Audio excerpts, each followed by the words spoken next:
Hey, I'm Keegan. This is a bunch of gamers. Once another break in politics. As we got longtime caller, no time listener Josh Heath back on the show to talk about consent, which Zoom did not consent to us talking, and neither did Discord for the past 30 minutes. Welcome back. Hey Keegan, thanks for having me. Yeah, the technology today has been wonderful. It's like, are we gonna do this thing? Who Yeah, knows? We'll see yeah, what who happens. knows? But we're here to talk about your new game, May I Enter, that just went on a Kickstarter for about 2 weeks by the time of release on this and that. It will end when? So we've got 32 days left as of recording. So it's July 8th, it will be over. So if you're listening to this, whenever you're listening to this, and there will be late pledges if it hits the goal. So that's an option. Perfect. Yeah. So I know this takes a new view on vampires and the consent aspect of how vampires kind of are stewards, and that it takes the having to enter thing and placing it on all aspects. So could you go into some detail about that? Yeah. So a couple of years ago, I was having this thought experiment time where I was like, what's the thing that bothers me about vampires in media, but mostly in Vampire the Masquerade, right? I was like, I like a lot of this game. I like a lot of the cool ideas here, but something bugs me. And it was I'll say it straight up, kind of the sexual assault metaphor of feeding that vampires can have, right? That made me a little uncomfortable. So I thought, what if vampires had to have permission, just like they have to have permission to enter a house? What if they have to have consent to feed on a person? And from there, I wrote out a pretty long outline and a concept pitch, and I didn't do much with it for a little bit. And then I got talking to Allison Seib, who is an excellent writer in the tabletop RPG world. And they were the one that did the bulk of the actual design work for this. But yeah, the vampires in this world are bound by a ritual cast by Helen of Troy back at the end of the Trojan War, so that they cannot do anything without active consent. They have to build relationships with various human NPCs so that they can have access to their powers, and they have to have very clear active approval of the people they feed upon to feed from them. So that's the baseline for the mechanics that sort of hem you in supernaturally in world and out of world in the game. And I know there are antagonists who kind of view for the good old days, so to speak, of not having to do that. And did they break that power? I didn't get as far into the document as I had hoped due to real life. That's fair. So we've got two different types of antagonists that are not. There are a bunch of different types of antagonists, but there are two that you're kind of mentioning. There are the originalists, who are vampires who are bound. They do have to abide by consent, but they don't want to, right? They are it themselves kind of wish they could go back to the old days. They want to be monsters again, right? And then there are the primordials, and primordials are ancient vampires from a pre-human civilization that if they wake up, they look at Helen's magic ritual and they laugh, and they are not bound by that magic because they are so ancient and powerful, right? So those are the two groups that are out there as antagonists that are not bound by that principle per se, and or at least are trying actively to find a way around it. Got it. I see. So kind of like the Salubri in a way, because that was their clan weakness, if I recall. A little bit like that. Definitely like a mix of the Sabbat in some of the worst ways, right? And some of the like antediluvian-esque elements there. So there's a little bit of, there's a little bit of Vampire the Masquerade DNA in this game for Oh, sure. well, it's hard to get away from. Totally. And so I was wondering, I know you had this inspiration. What made you feel now is the right time to release it? Yeah. I don't know actually if right now is the right time to release this per se, but looking at the world around us, right? We're in a world where pe where things are not amazing, and it would be good if people realize the value of consent in their engagements with people. And that, of course, can mean in your relationships, but it really should be about everything, right? All of our interactions with people should at least be, as much as possible, actively consenting engagements and relationships, right? So I think this game really speaks to the times and says, hey, yeah, the world's messed up, but in your gameplay, it's good to try acting, the best way you can. And this is a game that lets you practice that, I think, in a way that's really useful.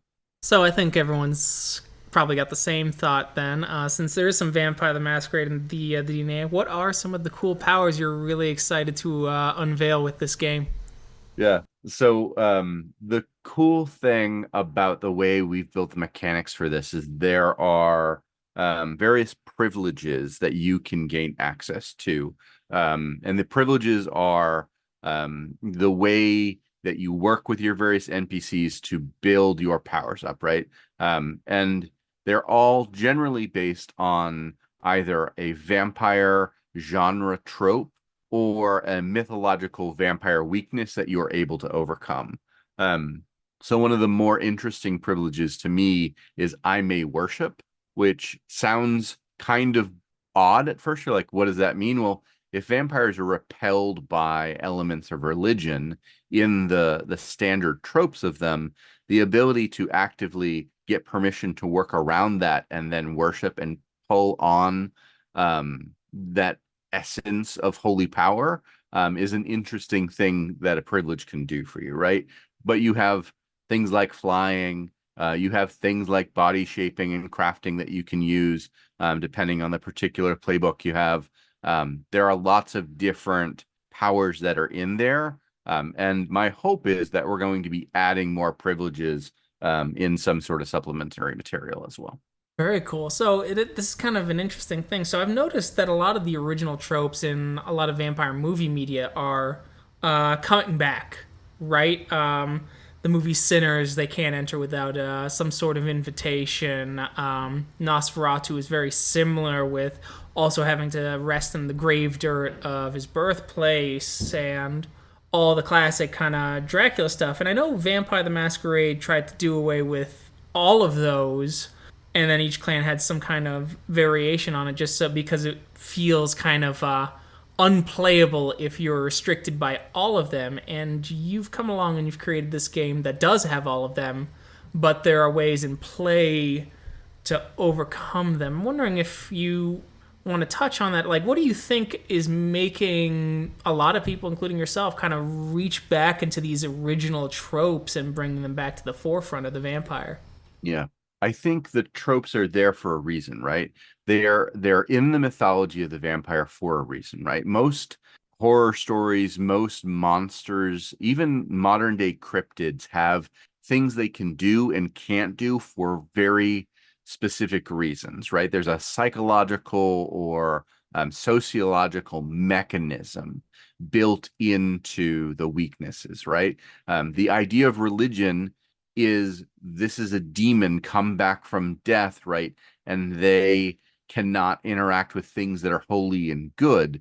The idea of counting grains, right? A peasant carries grains around with them, one, because that's how they keep themselves fed.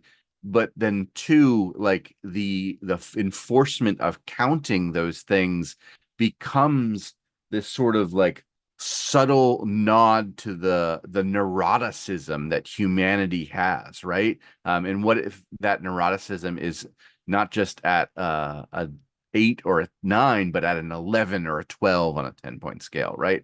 And I think that's what vampires represent often, is the bad parts of humanity taken to the extreme. And I think the interesting thing for us here is we're saying, yes, you have all these restrictions, and that could make you evil, but instead, your need to build connection with humanity and those connections leads you to the good, right? Because you have to build positive, good quality relationships over and over again in your existence. And that action, that activity of doing that, yes, it gives you access to your powers, but it also continually rebinds you to that central good part of humanity. And that's the connection we have with other people. So, because you're talking about the binding over and over again, is the gameplay more focused to vampires who have been freshly turned and are just starting their networks, or are there options to play maybe older vampires who are constantly in that churning and having mechanics to have an existing network that is aging out, so to speak? Yeah. The cool thing with the way the mechanics are set up is that your vampire can be as old or as young as you want them to be, right?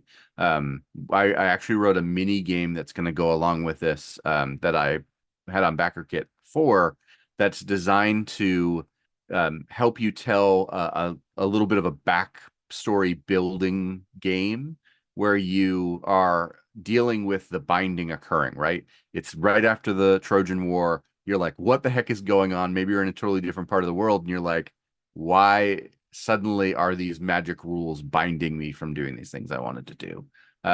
So I think it's very easy to play an old vampire who has gone through this over and over again.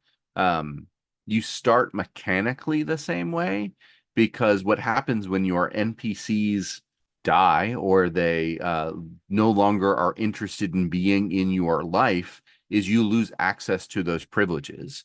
So vampires do regularly go through this period where they no longer have power, right? They are brought down to a much more humble, basic level, unless as a vampire, you work on these incredibly long projects that help you, that help build the world into a better place. Those long-term hard projects do permanently give you a tiny bit of power that you can continue using without those human connections. But those human connections really are what give you access to the greatest power you can have. Very cool. So I'm just hearing you reinvented Traveler's character creation system and trying to put a real nice spin on it. Yeah, you can't die in our character creation, at least. How long's the flow chart, though? So far, there's no need for a flowchart, but we will see. We'll see. Backers, now is your time to push. How much flowchart do you want? So I know there's these talks. The story is about creating connections and building this better world, and that is kind of the core ethos of the game. But vampires are typically associated with horror. What kind of horror elements are you guys playing with this game to be a juxtaposition against the mission statement of the game? Yeah, so there are a couple of different horror elements that are built into this. One is the existential horror of you're going to just keep losing all your connections over and over again in existence. And that kind of sucks, right? But you're trying to actively find the good in that, right? That said, there are all of these antagonists that are some of them chthonic horrors that are out there trying to destroy you, right? There are other supernatural beings. There are evil humans. Humanity is the worst enemy of vampires, I think, in any good vampire game, right? And humans are not bound by these principles that you are bound by, right? They don't want to necessarily make the world a better place. So those elements are there, but it ties into another thing I wanted to mention, and that there's this OSR one. We stole a bit of OSR mechanics in the rules for storytellers, where you have little D6 what are they called? D6 things, rolling tables, Random random tables? random tables. That's the word. We're going with Rolling rolling tables. tables. Yeah. Yeah, so random tables, right? Where you as a storyteller have to roll them. And there's this ancient vampire civilization, right, that I mentioned before that existed before Homo sapiens did, probably in early hominid history. And this civilization was highly advanced, right? It's a little bit Castlevania-esque. It's a little bit Vampire Hunter D-esque. I was thinking Soul Reaver, actually. Soul Reaver also, yes. Gotta get that lean cut of the beef. So there's this ancient civilization that you are that has left these vaults around the world, and you while needing all these connections with humanity and everything, that's your night to night existence. When one of these vaults pings that it's going to open or that it's around near you, you are compelled to go and investigate it, right? Because if you don't, other supernaturals are going to get it and probably get incredibly powerful magical artifacts out of it. Or technology, right? The equivalent of magical artifact that is an actual piece of technology from these vaults. So that is also like a mix of the horror element, right? You've got these antagonists of chthonic nature. You've got the evil of humanity. You've got fey beings that are out there that don't have the same obligations to humanity, even if they have rules that they have to follow. And then you've got to dig into these places. You've got to find the secrets that are hidden within them, and you've got to balance that with those connections to humanity. And that leads to a lot of individual existential personal horror, I think.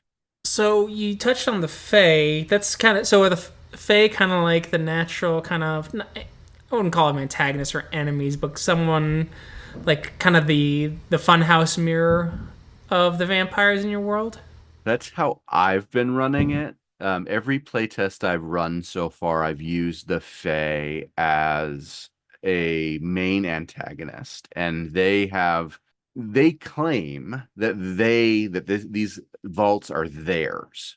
Now, everything in the book and so far, the way vampires think of it is it's theirs, they're theirs. But this idea that the Fae see them as theirs for whatever reason opens a lot of possibility, I think, in storytelling and figuring out what connection do we have with them that they think they have the right to these things that we think are ours. Got it. Okay.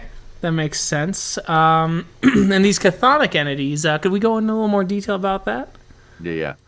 So those what I'm talking about there are the primordials, right? These are ancient vampires, antediluvian-esque, right? In that they are hundreds of thousands of years old, and they probably are the original inhabitants of the vaults, right? And some of them wake up and they're like, you know what? I like where the world is. This is similar to the world we wanted to create. And then some of them are insanely powerful evil beings that just want to destroy everything in existence, right? And opening up a vault, knowing you have to like find the things that are in it, and then finding one of these monsters would be a horrific sort of moment, right?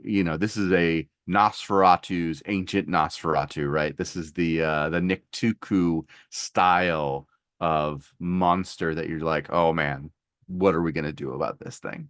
For sure. No, that makes sense. So mechanics tend to try and elevate themes of the game and things like that. What do you think your game mechanically does to kind of elevate one feeling like vampires, and two to promote this drive to create connection and be a better version of your character's self? Yeah. So it is a powered by the apocalypse game, and that really means nothing in my experience with powered by the apocalypse, right? It's a framework for mechanics that you have to bespoke build. And you're absolutely right. Like mechanics build a theme, right? They tell a story, and if they're done right, they do so well. And I think there's a lot here. The mechanics are all kind of like interwoven with each other to really be like your first privilege you have to build with an NPC is I may feed. And getting to that permission then allows you to start building that relationship with them to gain access to greater privileges. On top of that, as you are playing through, if you wanted to try to access a higher level of privilege than you have been given approval for, you have to do something that's called breaking consent. You mark off a box on your character sheet, you gain access to a higher level of privilege, but it deteriorates your connection with that NPC. And there are several other things that you can do move wise that can cause deterioration, right? They can cause disconnection with your NPCs. And that really, that need to keep that relationship good, that need to have that relationship be meaningful and purposeful, so that yes, you gain something from it, but it has to be, I would say, caring. It doesn't necessarily have to be loving, right? It just has to be an honest relationship with that person. And from that, you gain access to those powers, right? There's also a mechanic for you collect ennui, and that balances against nostalgia, right? So the more ennui you get, the more mechanically it reduces your ability to roll really well. And then nostalgia as a thing, when you call on those memories, helps you clear away the ennui. Cool. That makes sense. I know we talked about Helena Troy, of all people, setting this up. Are other mythological or historical figures kind of integrated in this game? How many are you doing? Or is it? I assume we're not doing the first edition vampire thing of every historical figure was in fact a vampire. But like, where's that line? Do you have any kind of rules you set out for yourself to be sensitive to like historical subjects and things like that, and the people who, like the descendants of maybe recent historical figures? Yeah. Largely, we did not use historical figures as NPCs in the setting. Largely. There are several NPCs who are references to vampire media. Helen is actually a direct reference to another very popular vampire game, right? There is a Beckett in our game who has named himself after said Beckett from another vampire game. Um, there are a couple of characters who, if you look sideways at, you might think, oh, is that person? Maybe, that might be the case. But the only, other than Helen, who's, is she historical? Is she not? That's a good question. The only absolutely historical figure that I have included as a vampire so far is Bram Stoker, who I said, if anyone is a vampire in my world, it is Mr. Stoker himself, who was like, I'm going to write a book about vampires. I mean, Irish vampires are in fact all the rage, I'm told, given Right. the current media landscape. Do you have the Rocky Road to Dublin printed in the book somewhere as well? Not yet. And it's interesting because I haven't watched Sinners yet, right? I am Sure. aware, obviously, of it. I am very excited to watch it, hopefully this weekend, now that it is out on streaming. But From the editing bay, Josh, in fact, did like Sinners. it's been interesting, the little things that have worked its way in from the Sinners world, even without my having seen it yet. I watched it twice in the same day, and I will say you might miss out a little bit watching it on streaming. Too late Okay. now for anyone listening. Mostly because the surround system of theaters with all the musical notes and things like that really help elevate the experience. That's fair. I did get to see Nosferatu in the theater, and That was I also will, good. oh my God, goodness. I will tell you, I am a huge fan of the original. I am a huge fan of Shadow of the Vampire. So I was like, I had high hopes going into it, and I was still blown away. I was like, that was probably the most sublime horror experience I've had in a long time. Like grotesque. I felt ill several times, Yeah, and I was like, this is amazing. I brought a friend. A friend went and saw Nosferatu with me, and then they saw Sinners with me on my first viewing, and like, what a time! The last time we went to the movies, we saw the best vampire movie I thought I'd seen in my life. And then we went to the movies again, and I saw the best vampire movie that beat out the other one just a few months later. What a time to be alive. Totally. Have you seen? This is neither here nor there. We're getting a little off topic, but have you seen the theory that the spike in vampire media predicts a recession, and why are you causing one? Yeah, yeah. Why are you contributing, Josh? The people Yes. want to know.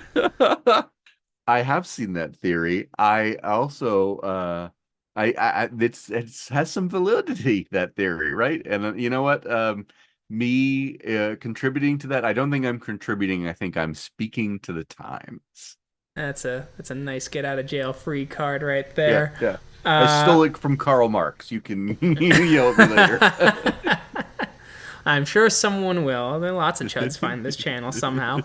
Uh, but no, I do think that's interesting. So we have the Helen, we have that, and it sounds like there's not a ton of mythological characters. But are there any other kind of supernatural entities that are hinted at in mystery that might come up in future supplements? Do we have werewolves showing up? Are there actually wizards in your world, or is it a little more the Fae, vampires, people, and then maybe a couple like really unknown mystery things to really keep the world shrouded in mystery, since codification tends to break horror?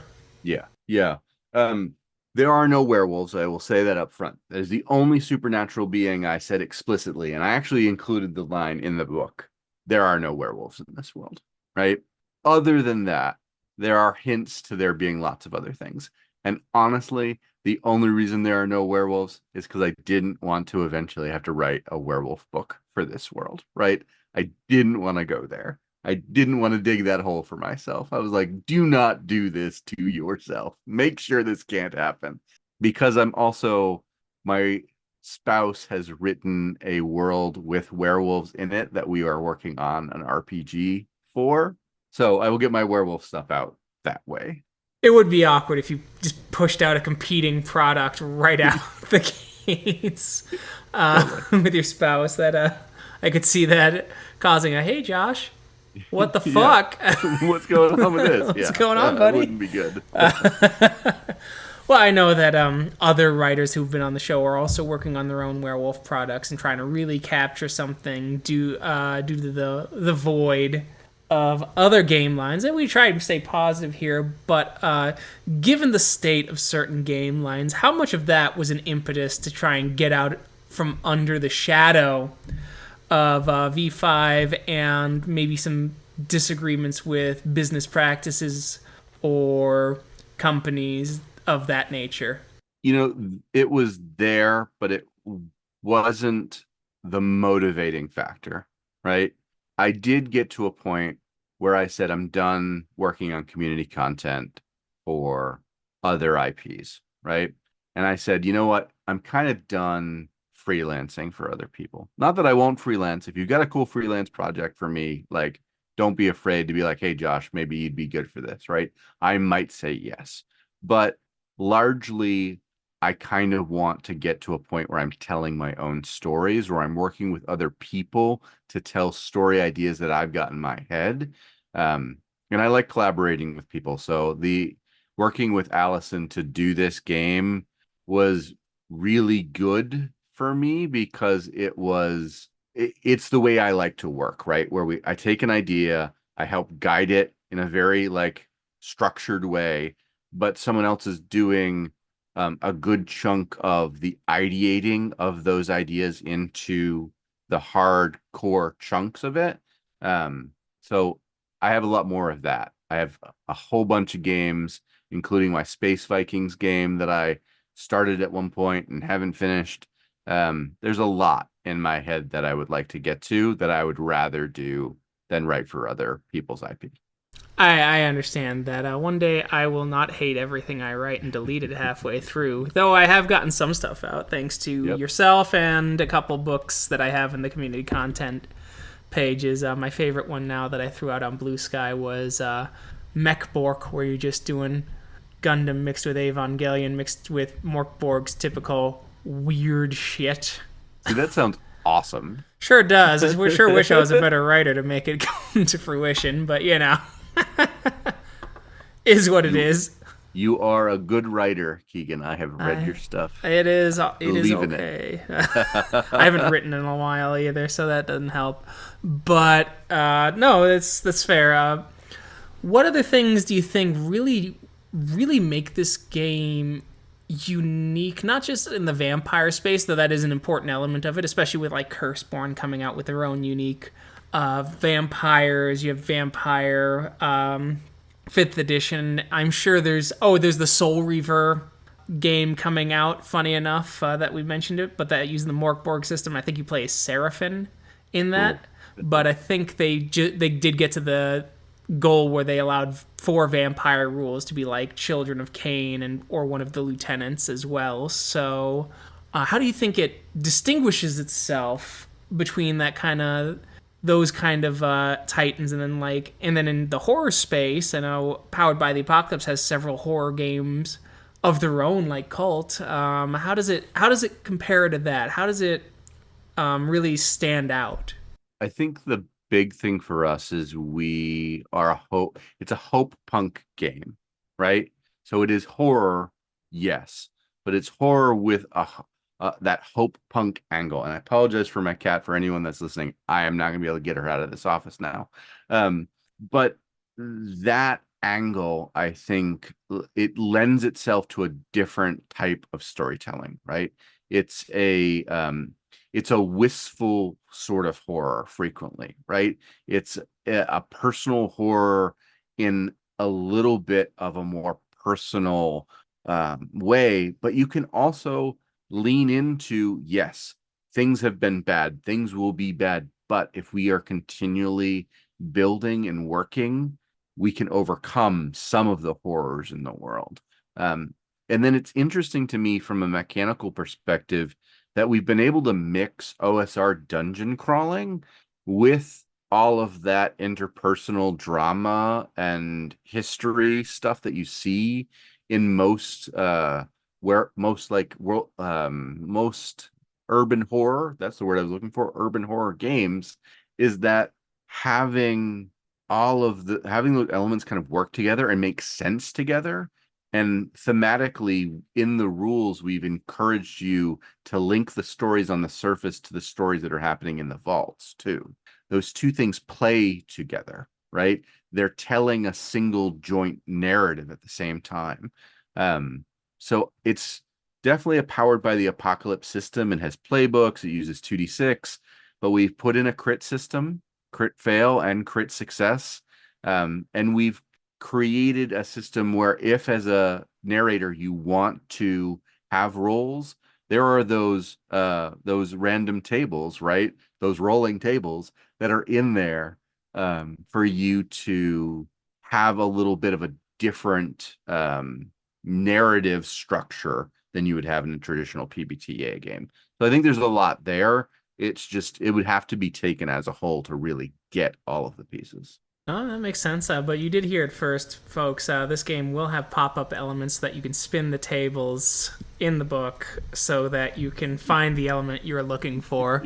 And if you're disappointed, you're going to have to send very strongly worded emails to Josh. Definitely.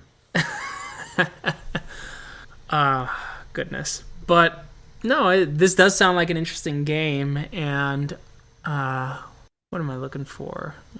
Sorry, my brain blanked on what my next question was. So if you want to just heap praise on your own game, by all means, Sure. while I think my way out of my.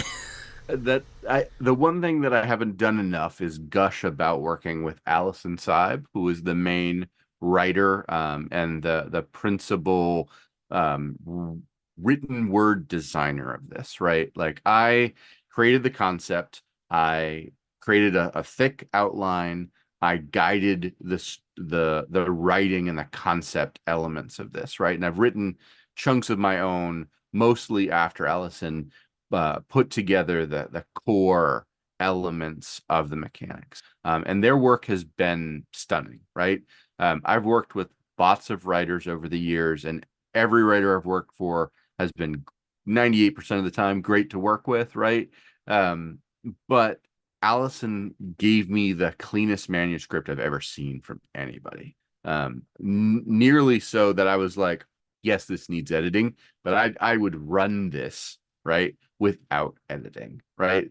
I was deeply impressed with it. I playtested a few things, added a few things to it through those playtests. Their work has been fantastic, right? I can't heap enough praises on them for taking the concept and the direction and just creating a masterpiece, in my opinion, from it. Nice. So I did think of something. What is?